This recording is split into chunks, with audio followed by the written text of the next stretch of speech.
দাদুরা আসছি আমাদের বাড়ি নাসির ভাই তার একটা ক্ষেত বাগানে আর কি।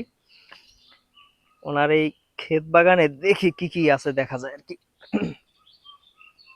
ছোট্ট একটু জায়গা, কিন্তু দেখেন উনি এই পাশটাতে কিছু বেগুন চারা লাগাইছে। হ্যাঁ, এ পাশে টমেটো আছে। টমেটো প্রায় শেষের মতো অবস্থা আর কি। এই এ পাশেও কিছু বেগুন আছে। এখানে মরিচের চারা ছিল, বেগুন গাছ আছে। সবচেয়ে বড় হলো তার যে একটা লাউয়ের মাচা আর কি। এগুলা শীতকালে উনি অবশ্য অনেক লাউ খাইছে এখান থেকে। আর এই বাগানটাতে আছে।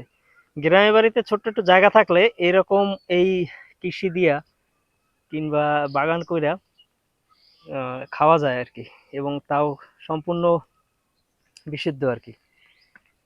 এখানে একটা টমেটো হয়েছে লাল, পাকছে হয়তো বা, দেখি টমেটোটা হাতে নেই।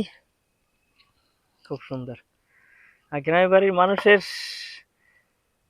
একটু রোগ বালাই কম হয় এই কারণে যে তারা আসলে বিশুদ্ধ খাবার খায় আর কি। বিশুদ্ধ বাতাস আর একেবারে ফরমালিন মুক্ত শাকসবজি। আর এই বাগানের যে মালিক, আমাদের যে নাসির ভাই, নাসির ভাইয়ের সামনে আছে আমাদের। নাসির ভাই জন্য রইল অফুরন্ত ভালোবাসা। এই যে আমাদের নাসির ভাই, এই আর কি।